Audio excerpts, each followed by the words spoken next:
Welcome to this week's episode of Humans in 5. This week, we are addressing the discovery of the remains of 215 Indigenous children at the Kamloops Residential School in British Columbia. This discovery is horrifying to many, but tragically not surprising to some. The abuse and deaths suffered by Indigenous children in the residential school system is one component of the genocide experienced by Indigenous peoples in Canada. As outlined in the Truth and Reconciliation Report, residential schools were identified as a systematic, government-sponsored attempt to destroy Aboriginal cultures and languages and to assimilate Aboriginal peoples so that they no longer existed as distinct peoples. Agents within this system stripped children of their culture, families, and history. And this process resulted in approximately 90 to 100% of children experiencing physical, emotional, and sexual abuse. As evolutionary anthropologists, we recognize the role our own field of study played in designing, supporting, and perpetuating the marginalization of Indigenous peoples. Our commitment to you, our viewers, is to continually check in with this history and to find ways to clarify both the origins and the legacy of these actions. Science communication is our form of accountability. Today, we're going to talk about not just the social, but the biological legacy, this system of oppression which affects generations of Indigenous peoples across Turtle Island. As people grapple with the discovery of the children in Kamloops, many have been working through the psychological and social trauma this has brought up, none more so than Indigenous populations. In the conversations that have emerged in recent weeks, a lot of us have been hearing discussions about intergenerational trauma. Today, we decided our contribution to this ongoing discussion would be to unpack how trauma can move through generations and clarify how events of the recent past ripple through today, not just psychologically and socially, but physically as well.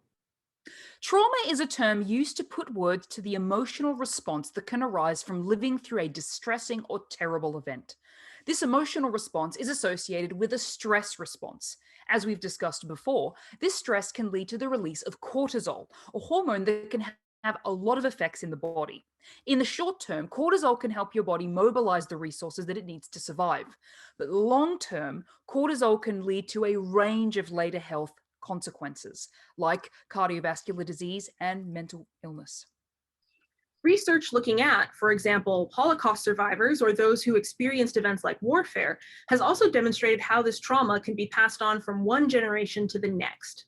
This can occur through social mechanisms like greater rates of certain health conditions and mental illness affecting individual, family, and community resilience and stability, which can affect multiple generations. This trauma can also, in a way, be passed on biologically as well. The stresses experienced during traumatic episodes can affect how our genes are expressed.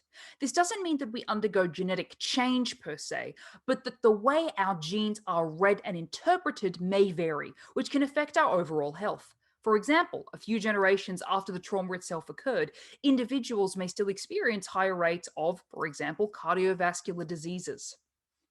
This activation of a stress response can therefore affect your own life, but also the lives of later generations as well, by impacting how your genes that you've passed on to them are read.